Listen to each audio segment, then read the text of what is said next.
Hello అందరికీ ఉగాది శుభాకాంక్షలు అందరికీ.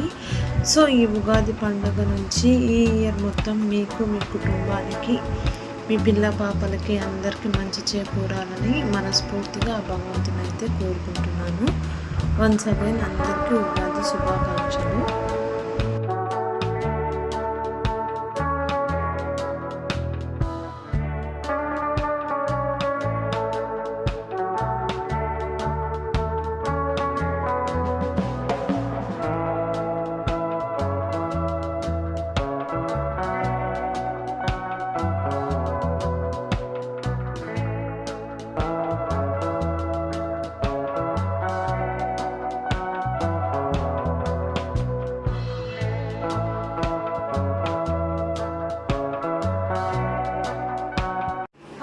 హలో అందరికీ ఉగాది శుభాకాంక్షలు. ఇవాళ మేము ఉగాదిని ఎలా సెలబ్రేట్ చేసుకుంటున్నాం అనేది చూపించబోతున్నాను ఈ వ్లాగ్లో. సో ఇక్కడ మా పిల్లలు కూడా రెడీ అయ్యి ఆడుకుంటున్నారు అన్నమాట. సో వీడియోలోకి వెళ్ళే ముందు వీడియోకి ఒక లైక్ అయితే చేయండి. అలాగే కొత్తగా ఎవరైనా సరే నా ఛానల్ని చూస్తున్నట్లయితే సబ్స్క్రైబ్ చేసుకోవడం మర్చిపోకండి. అలాగే ఇంకొకటి, వీడియోని స్కిప్ చేసి చూడకుండా చివరి వరకు చూడడానికైతే ట్రై చేయండి మ్యాక్సిమం.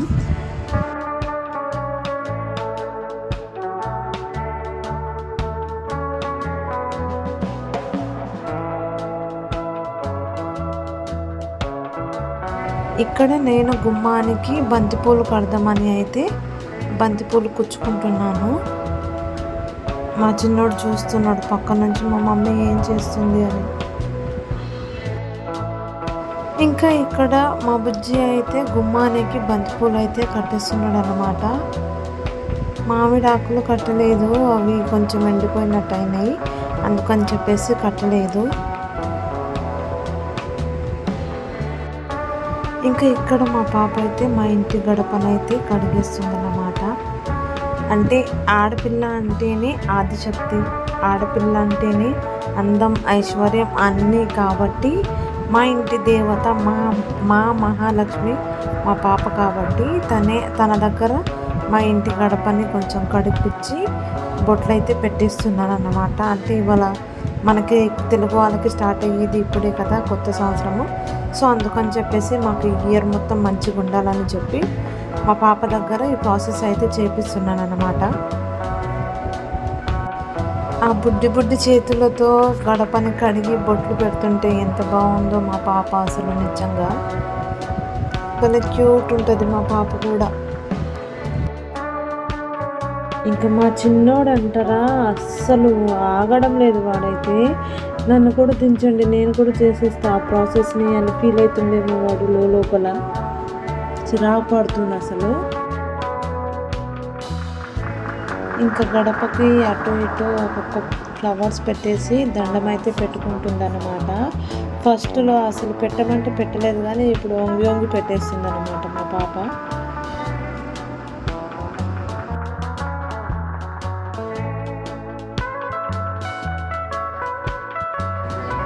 ఇంకా ఇక్కడ నేను కూడా మా గ్యాస్ స్టవ్ని అయితే మంచిగా కడిగేసి బొట్లు అయితే పెట్టుకున్నాను. అసలు ఇదంతా చేసేసరికి నాకు తలప్రాణం తోకొచ్చిందనమాట. అసలు మస్తు లేట్ అయింది. యాక్చువల్లీ నేను ఇప్పుడు చేస్తున్నది 11 అవుతుంది టైము.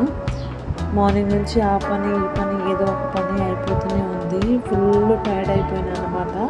ఇప్పటికే ఇంకా ఇద్దరిని చూసుకొని వాళ్ళకి మార్నింగే అన్నం పప్పు వండి వాళ్ళకి తినబెట్టేసి మళ్ళీ మా బాబుకి ఉగ్గు వండి వాడికి తినబెట్టి ఇంకా ఇక్కడే శనగపప్పును అయితే బొబ్బట్ల కోసం అయితే ఉడికించుకుంటున్నాను. అలాగే ఇంకా మనము ఉగాది అంటేనే స్పెషల్ ఉగాది పచ్చడి కాబట్టి దానికోసం చింతపండును ముందుగానే నానబెట్టుకున్నాను. బెల్లము, నెక్స్ట్ కారం కోసం నేను 2 మిరియాలు అయితే దంచి పెట్టుకున్నాను. ఇంకా ఉప్పు, నెక్స్ట్ మామిడికాయ ఒకటి, నెక్స్ట్ వేప పువ్వును అయితే తీసుకున్నాను అన్నమాట. ఇంకా ఒక్కొక్కరిది ఒక్కొక్క స్టైల్ అన్నమాట. ఒక్కొక్కరు ఒక్కొక్కలాగా చేసుకుంటారు. కొంతమంది ఫ్లేవర్ కోసం, టేస్ట్ కోసం అని చెప్పేసి ఫ్రూట్స్ యాడ్ చేసుకుంటారు. అందులో కొబ్బరి, పుట్నాలు, అలా ఒక్కొక్కరు ఒక్కొక్కలాగా చేసుకుంటారు. సో నేనైతే పులుపు కోసం చింతపండును అయితే తీసుకున్నాను. ఇంకా స్వీట్ కోసము బెల్లం అయితే తీసుకున్నాను. ఇంకా ఒగరు కోసం మామిడికాయ, ఇంకా నెక్స్ట్ సాల్ట్, ఇంకొకటి కారం కోసం వచ్చేసి నేను మిరియాలు అయితే తీసుకున్నాను. ఇంకా నెక్స్ట్ వేప పువ్వు అయితే వేసుకున్నాను అనమాట. ఇక మా పచ్చడి అయితే రెడీ అయిపోయింది. కొంతమంది తినే పచ్చడి చేసుకుంటారు, కొంతమంది ఇలాగ తాగే పచ్చడి చేసుకుంటారన్నమాట. మేమైతే ఎప్పుడు ఇలాగ తాగే పచ్చడే చేసుకుంటాము అన్నమాట. మా చిన్నప్పటి నుంచి కూడా మా నాన్నమ్మ చేసి పెట్టేది మాకు సేమ్ ఇలాగే. సో కొంతమంది అలా చేసుకుంటారు, కొంతమంది ఇలా చేసుకుంటారు, ఎవరిష్టం వాళ్ళది. సో గైస్, ఈ పచ్చళ్ళలో ఉండే షడ్రుచుల్లాగే మన లైఫ్ కూడా ఎప్పుడు ఒకేలాగా ఉండదన్నమాట. కష్టాలు, సుఖాలు, దుఃఖాలు, నష్టాలు అన్నీ ఉంటాయి. సో అన్నిటిని దాటుకుంటూ ముందుకెళ్తేనే జీవితం అన్నమాట. ఏదొచ్చినా అక్కడే స్టాప్ అయిపోవద్దు. ఎప్పుడు అవకాశం అనేది ఒకరి చేతిలోనే ఉండదు. కొన్నిసార్లు సుఖాలు, కొన్నిసార్లు దుఃఖాలు ఉండడం కామన్ అన్నమాట. అన్నిటిని వెనక్కేసుకుంటూ ముందుకైతే వెళ్ళిపోండి. ఈ ఉగాది నుంచి మీకు, మీ కుటుంబాలందరికీ మంచి చేకూరాలని నేను కూడా మనస్ఫూర్తిగా అయితే కోరుకుంటున్నాను. ఇంకా ఇక్కడ మా బుజ్జి అయితే పూజ అయితే చేసుకుంటున్నాడు. ఇంకా నేను అక్కడ ప్రాసెస్లో ఉంటే తిని ఇక్కడ పూజ అయితే చేసుకుంటున్నాడు. అయితే మీరు ఎప్పుడు మీ వారే పూజ చేస్తారా అని చూసే వాళ్ళు అనుకొని ఉండొచ్చు. కాకపోతే ఇంట్లో విమెన్ వచ్చేసి పూజ చేస్తే ఆ పూజ నుంచి వచ్చే ఫలితం తనకు ఒక్కరికే చెందుతుందంట. ఇంకా మెన్ పూజ చేస్తే ఆ ఇంట్లో ఉండే వాళ్ళ భార్య కానీ, వాళ్ళ పిల్లలు కానీ, వాళ్ళ పేరెంట్స్ కానీ, వాళ్ళ ఇంట్లో వాళ్ళకందరికీ ఆ పూజ నుంచి వచ్చే ఫలితం చెందుతుందంట. సో అందుకని చెప్పేసి నన్ను చేయమంటాడు, కానీ నేను ఇదే చెప్పి తన దగ్గరే చేపిస్తూ ఉంటాను పూజ. ఎప్పుడు నేను తర్వాత దండం అయితే పెట్టుకుంటాను. కాకపోతే పూజ అయితే మొత్తం చేయడం అయితే మా బుజ్జి చూసుకుంటాడు. ఇంకా నేను ఆ లోపు వేరే పని చేసుకుంటూ ఉంటాను. ఇంకా నేను ఇదే పని పెట్టుకొని ఇంకా పిల్లలు ఉన్నారు కాబట్టి అది ఇది అంతా బ్యాలెన్స్ చేసుకోవడానికి కొంచెం లేట్ అయిపోతుంది. అందుకని చెప్పేసి తను పూజ చేసేస్తాడు ఇప్పుడు.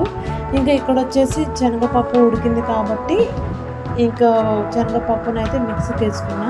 ఇంకా అందులో కొంచెం నేనైతే సోంపు వేసుకుంటాను అన్నమాట. సోంపు ఎందుకంటే ఇంట్లో చిన్నపిల్లలు కూడా ఉంటారు కాబట్టి వాళ్ళకు కొంచెం కడుపు నొప్పి రాకుండా, గ్యాస్ పట్టకుండా ఉంటుందని చెప్పేసి, ఇంకొకటి టేస్ట్ కూడా బాగుంటుంది అందుకని చెప్పేసి అందులో మాత్రం మేము సోంపు వేసుకుంటాము. సో మీరు కూడా వేసుకొని చూడండి, చాలా టేస్ట్ ఉంటుంది. అలాగే స్టమక్ పెయిన్ అట్లాంటివి ఏం రాకుండా ఉంటుంది. ఇంకా నెక్స్ట్ ఇక్కడ బెల్లం అయితే తురుముకున్నాను. ఇంకా బెల్లాన్ని అంటే ఇది నా స్టైల్ ఆఫ్ ప్రాసెస్ చెప్తున్నాను అనమాట. బెల్లాన్ని ఇక్కడ కొద్దిగా ఒక స్పూన్ అంత నెయ్యి వేసుకొని, ఒక స్పూన్ అంతా ఆయిల్ వేసుకొని అందులో ఈ బెల్లం మొత్తం వేసుకున్నాక అది కొంచెం పాకంలాగా అయిపోతుంది అన్నమాట. ఆ పాకంలోని కొంచెం యాలకులు, ఒక 5-6 యాలకులు దంచి ఆ పౌడర్ కూడా అందులోనే వేసుకుంటాను అన్నమాట.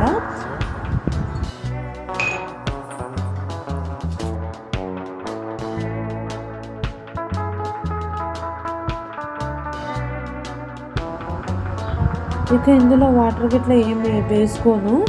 ఇంక ఇందులోనే అది మిక్సీకి వేసి పెట్టుకున్న శనగపప్పునైతే ఇందులో వేసి కలుపుకుంటాను.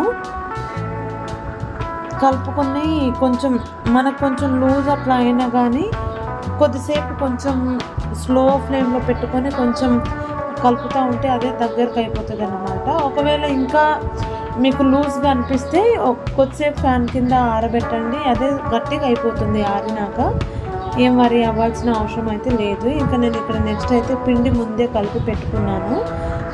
ఇక నేనైతే ఎప్పుడు బొబ్బట్లో అయితే మైదా పిండితోనే చేస్తాను. కొంతమంది గోధుమ పిండితో కూడా చేసుకుంటారు, అది కూడా ఎవరిష్టం వాళ్ళదనమాట. కాకపోతే నాకైతే ఇలాగే నచ్చుతుంది మైదా పిండితోనే. ఎప్పుడు అంటే మైదా తినొద్దు, హెల్త్కి మంచిది కాదని చెప్తారు. కాకపోతే మేము ఎప్పుడు మనం రెగ్యులర్గా అయితే చేసుకోము కదా. ఇంకొకటి మా బుజ్జికి బొబ్బట్లు వచ్చేసి favourite all time favourite sweet అన్నమాట. సో అందుకని చెప్పేసి ఏ పండగలు లేకున్నా సరే అప్పుడప్పుడు ఒక 2 మంత్స్కి 3 మంత్స్కి ఒకసారి అట్లయితే చేసుకుంటాము. కానీ నిజంగా చెప్తున్నా, నేను చేసే బొబ్బట్లు అయితే చాలా ఎమ్మి టేస్ట్గా వస్తాయి. ఎప్పుడైనా సరే చాలా బాగుంటాయి. నాకైతే చాలా బాగా నచ్చుతాయి. ఇంకొకటి మా బుజ్జికి కూడా చాలా బాగా నచ్చుతాయి. ఎప్పుడు చేసినా అది ఫెయిల్ అవ్వడం అంటూ ఏం ఉండదు, సూపర్గా చేసేస్తాను. ఇంకా కాల్చుకోవడం కూడా ఇంకా మన ఇష్టం. అంటే కాల్చుకోవడం మన ఇష్టం అంటే ఖచ్చితంగా తినమని చెప్పట్లేదు. అంటే కొంతమంది ఆయిల్తో కాల్చుకుంటారు, కొంతమంది నెయ్యి వేసుకుంటారు. ఇంక నేనైతే ఒక 2 స్పూన్స్ ఆఫ్ నెయ్యి, 2 స్పూన్స్ ఆఫ్ ఆయిల్ 2 మిక్స్ చేసి అయితే పెట్టుకున్నాను. దాంతోనే కాల్చుకుంటున్నాను అన్నమాట. ఇక స్వీట్ రెడీ అవ్వగానే ఫస్ట్ అయితే మా అమ్మవారికి పెట్టేశాను నైవేద్యం లాగా. ఇక్కడ మా మామయ్య గారికి కూడా పెట్టేశాను. ఇంకా మా పూజ మాది మొత్తం వర్క్ మొత్తం కంప్లీట్ అయ్యేసరికి 2 అయ్యింది. ఇంకా ఇక్కడ మా బుజ్జి మా పాప అయితే తినేస్తున్నారు అన్నమాట. ఆ గ్లాస్లో ఉగాది పచ్చడి వేసిస్తే మా బుజ్జి అది తాగితే పోతానన్నట్టుగా తాగాలా వద్దా అని తాగుతున్నాడు. తాగిన ఒక గుట్టక తాగంగానే బాగుంది అని చెప్తున్నాడు. మళ్ళీ ఫస్ట్ అయితే తాగనని చెప్పేస్తున్నాడు. ఇంకా మా పాప కూడా ఇంకా ఇక్కడ పోలేలు అయితే తినేస్తుంది. వాళ్ళ డాడీకి పెడుతుంది ఒక ముద్ద తను తింటుంది అన్నమాట. సో ఇలా మా ఉగాదిని అయితే సెలబ్రేట్ చేసుకున్నాను. వీడియో నచ్చినట్లయితే లైక్ చేయండి, షేర్ చేయండి, సబ్స్క్రైబ్ చేయండి.